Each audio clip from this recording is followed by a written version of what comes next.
కాకినాడ జిల్లా పత్తిపాడు నియోజకవర్గం పత్తిపాడు మండలం ధర్మవరం శివారును అక్రమంగా నిర్వహిస్తున్న కల్తీ ఆయిల్ తయారీ కేంద్రంపై పత్తిపాడు పోలీసులు దాడులు నిర్వహించారు. ఎస్ఐ లక్ష్మీకాంతం ఆధ్వర్యంలో నకిలీ ఆయిల్ తయారీ పాల్పడుతున్న నిందితుడిని అదుపులోకి తీసుకున్నారు. వారి వద్ద నుండి పదుల సంఖ్యలో నకిలీ ఆయిల్ డబ్బాల్ని స్వాధీనపరుచుకున్నారు.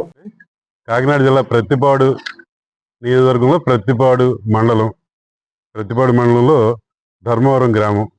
ఈ గ్రామం నుంచి ప్రత్తిపాడు ఎస్ఐ గారు లక్ష్మీకాంతం గారికి వచ్చిన నమ్మకమైన సమాచారంతో అందులో భాగంగా ఈ జంతు క్రొవ్వులు వాటిని ఎడల్టరేషన్ చేసి ఎవరైతే చేస్తుందో దాని మీద నిఘా పెట్టమని మాకు ఆదేశాలు ఇవ్వడం జరిగింది. గతంలో కూడా మాకు సంబంధించి తునులు ఇలాంటి కేసు ఒకటి రిపోర్ట్ అవడం జరిగింది. ఇందులో భాగంగా నిన్నటి దినం 26వ తారీఖున ధర్మవరం గ్రామం నుంచి వచ్చిన ఇన్ఫర్మేషన్తో మన ఎస్ఐ గారు లక్ష్మీకాంతం గారు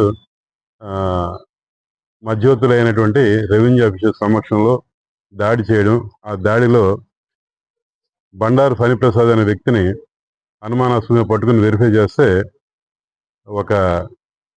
ఇది పెద్ద స్కామ్ అనొచ్చు. ఒక పెద్ద ఫుడ్ అడల్టరేషన్ సంబంధించి ఒక పెద్ద ఎత్తున ఆయన తయారు చేస్తున్నాడు. ఈయన ఏంటంటే ప్రజలకి ఈరోజు ఎంతో అనారోగ్యానికి గురి కాబడుతున్నటువంటి వంట నూనెలో కల్తీ చేస్తున్నాడు. అండ్ వంట నూనెలుగా అమ్ముతున్నాడు. ఏదైతే వంట నూనె కాదు. ఈయన ఏంటంటే కాకినాడ పోర్ట్ అందరికీ తెలిసింది, అక్కడి నుంచి క్రూడ్ ఆయిల్ తెస్తున్నాడు.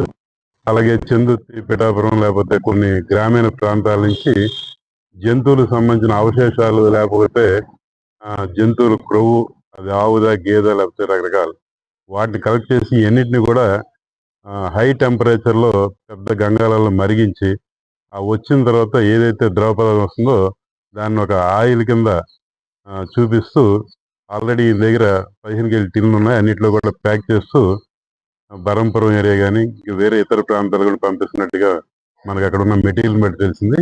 కాబట్టి ఇందులో ఆయన దీనికి వాడుతున్నటువంటి ఈ 15 లీటర్ల డబ్బాలు ఒక 56 ఉన్నాయండి. అలాగే క్రూడ్ ఆయిల్ కూడా ఒక 4 డబ్బాలు ఉన్నాయి. అలాగే గ్యాస్ సిలిండర్లు ఇందులో ఒక 2 ఉన్నాయి. గ్యాస్ స్టవ్ ఉంది, పెద్ద గంగాలం ఉంది, చూసారు పెద్ద గంగాలం ఉంది. అలాగే ఖాళీ డబ్బాలు ఒక 26 ఉన్నాయి. ఇవన్నీ కూడా ప్యాకింగ్ మెటీరియల్ ఇవన్నీ కూడా ఆయన దగ్గర ఉన్నాయి. ఇవన్నీ కూడా సీజ్ చేయడం జరిగింది. ఇందులో ఈయన కాకుండా ఈయన సహకరిస్తున్నటువంటి ఎవరైతే ఉన్నారో ఈ కార్యక్రమంలో వాళ్ళందరినీ కూడా ఈ కేసులో ముద్దాయిల కింద ఈ కేసులో పెట్టడం జరుగుతుందండి. వాళ్ళందరి మీద కూడా క్రిమినల్ గా చర్యలు తీసుకుంటారు.